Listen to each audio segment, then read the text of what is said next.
अस्सलाम वालेकुम जी। मेरा नाम कदरदार मंडी बौलदीन दी राण है। ये जी मरुंडा शहर में लैके तो मैं पिंडा में वेचना।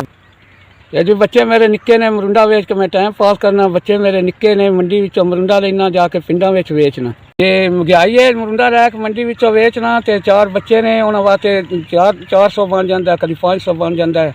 मजदूर बंदा निका जाए तो मेरा पासा सैं गया। उतों मैंने मेरा पासा जरा वाह लगी गई तो मरी गया, सुख गया पासा मेरा। वही भी नहीं काम करनी, अपनी मजदूरी करके बच्चों का पेट फाड़ना पिया। मजदूरी करके मरुंडा लिया के मंडी विचों वेचना। निके निके बच्चे ने कर नहीं सकते। बंदा मजदूर हाँ, सारी जिंदगी लग गई है। गोडा मूडा मार के भी अपनी मजदूरी की है। 8 साल उम्र हो गई है। निके निके बच्चे ने ते हाँ पैरों मजदूर हाँ, सारी जिंदगी लग गई। इंजे धक्के खाते अपनी मजदूरी नहीं छड़ी।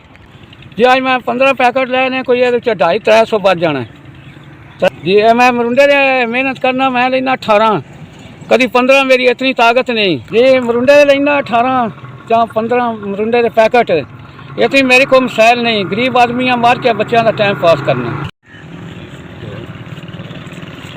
ये पैसे मेरे को पड़ गए नहीं, 4000 रुपया जी।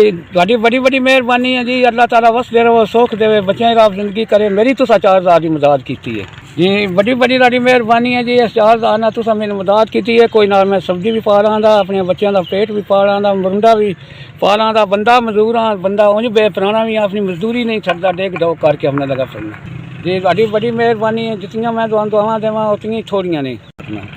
अल्लाह ताला तुहाडे बच्चों की जिंदगी करे, तंदुरुस्ती देवे, दुआन सख्तियां तो बचाई रखे, तंदुरुस्ती देवे बच्चों। SBS इन्हां दी मेहरबानी जिन्हां मेरे तक मदद फड़ाई है।